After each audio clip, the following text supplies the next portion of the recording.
En entrant par la porte Sainte-Marguerite en novembre 1792, les troupes françaises du général Dumouriez, qui viennent de chasser le prince-évêque de Meilhan et ses alliés prussiens, sont épuisées, mal vêtues, parfois pieds nus. Et bien que victorieuses, ces troupes comptent dans leur rang de nombreux blessés. Pis encore, de nombreux soldats acclamés par la foule apparaissent amaigris par les privations et le froid. Un hôpital de campagne est rapidement installé dans les murs de l'abbaye Saint-Laurent, antique institution, non loin de la route par laquelle sont arrivés les Français. L'abbaye trouve là une vocation nouvelle qui restera une fois la Révolution passée. Les bons pères, moines bénédictins de l'abbaye, sont là depuis fort longtemps. Ah oui, fort longtemps.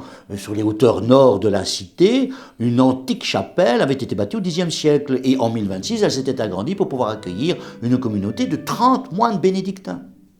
Bénédictins, un rapport avec l'expression « un travail de bénédictin » ? Oui, c'était des bourreaux de travail.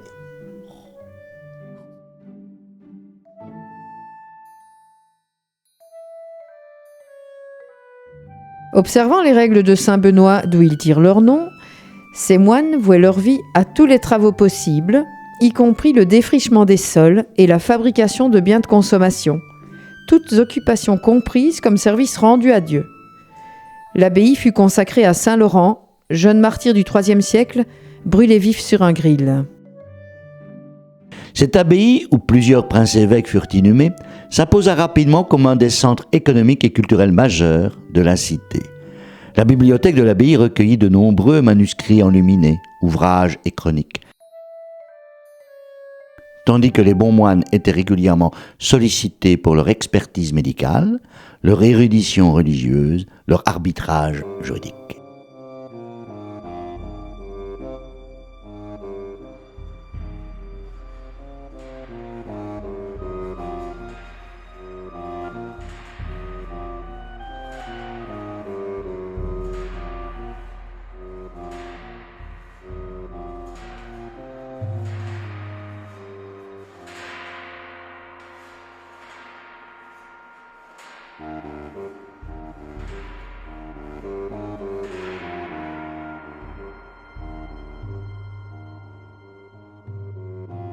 L'abbaye abritait aussi de précieuses œuvres d'art, comme cette Vierge à l'enfant de Don Rupert, qui a survécu au pillage des siècles.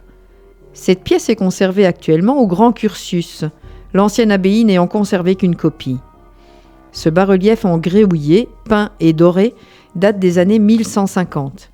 Il tient son nom de l'enfant Rupert, qui en 1096 fut miraculeusement sorti de sa léthargie intellectuelle après s'être prosterné devant cette image et avoir invoqué la Vierge. L'enfant, dit la tradition, devint plus tard un abbé en Allemagne, expert dans l'interprétation des Écritures et auteur d'une invraisemblable série d'ouvrages fort pointus.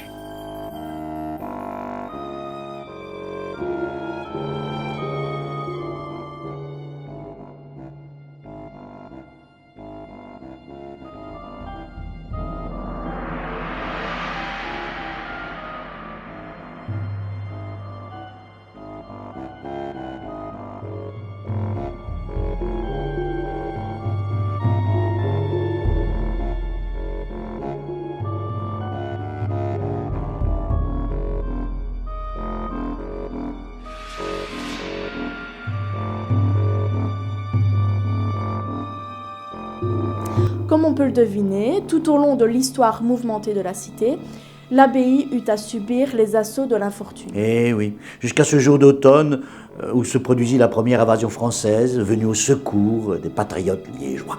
Transformée en hôpital militaire, l'institution eut à souffrir cette fois des déprédations des sans-culottes.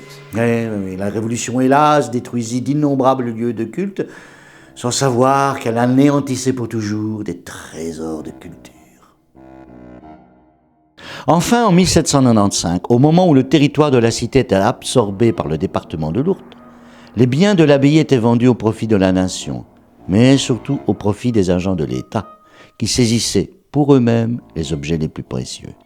Les livres de la bibliothèque furent dispersés et parfois perdus.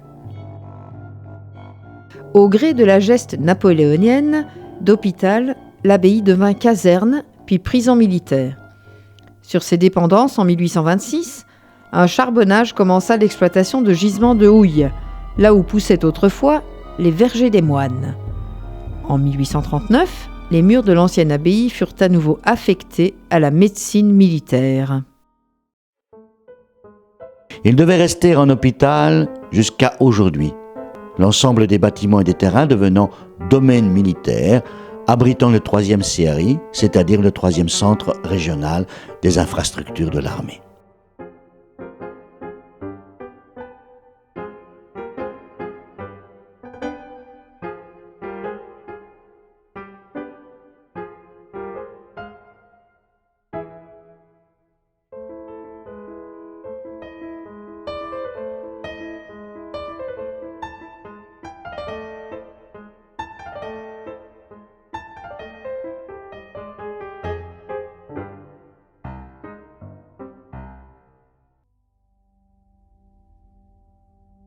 Les bâtiments ne servent plus d'hôpital militaire depuis 1993. Par contre, un musée militaire occupe l'ancienne chapelle des Sœurs hospitalières de Saint-Augustin.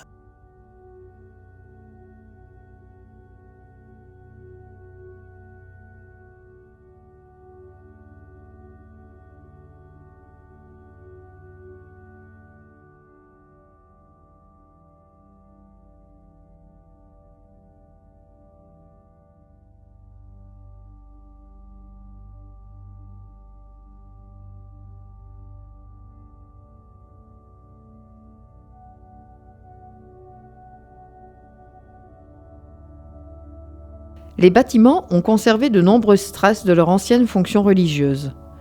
On aperçoit par exemple sur une façade intérieure un millésime portant la date de 1720, sauvé lors de l'aménagement des anciennes écuries.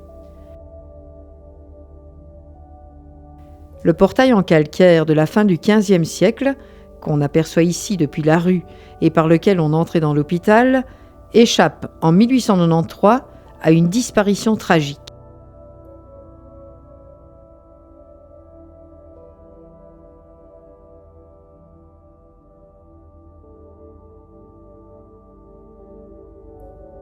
Par contre, sur le côté occidental, il est difficile de savoir que les viviers des bons pères se trouvaient là.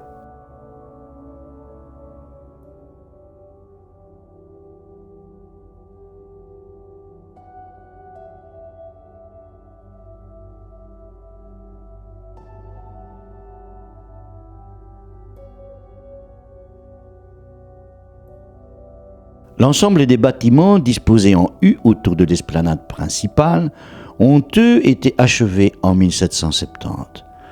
Quant aux colonnes qu'on découvre au milieu des parterres de la première cour, elles n'ont rien à voir avec l'ancienne abbaye. Ce sont les colonnades de l'ancien palais d'Érard de la Marque, transplantées là après la restauration de la cour de ce palais en 1976.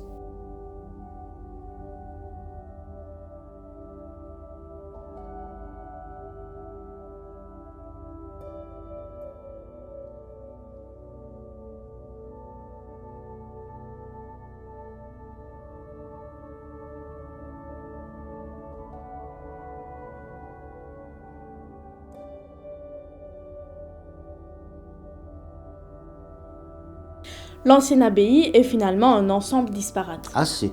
Et d'ailleurs, les façades qui donnent sur la rue Saint-Laurent sont assez semblables à ce qu'elles étaient à la veille de la Révolution. Il y a aussi un musée militaire, à l'abri de ces murs vénérables. Oui, alors et pour ça, il faut prendre rendez-vous avec une vénérable ancienne infirmière de 93 ans dont l'énergie est hors du commun. Le personnage à lui tout seul vaut le déplacement.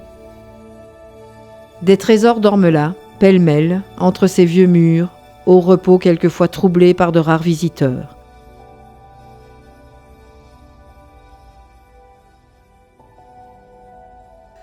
Quel est votre nom, madame? Si je peux me permettre, parce que j'ai envie de vous citer. Mon prénom, Votre nom, votre prénom, vous êtes? Simone avec 2 N, Oui. parce que on met toujours deux qu'un N, N, comme mais ça. moi c'est 2 N, deux ans. D-E-G-A-N-D-T, DT. parce que papa provenait de Ypres, donc c'est un nom Répondu. Ypres. Oui, hein. Je vais citer madame. Moi.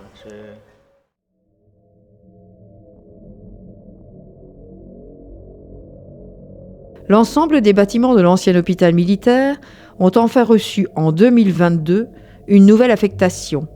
La province a en effet racheté le quartier militaire pour 5 millions d'euros.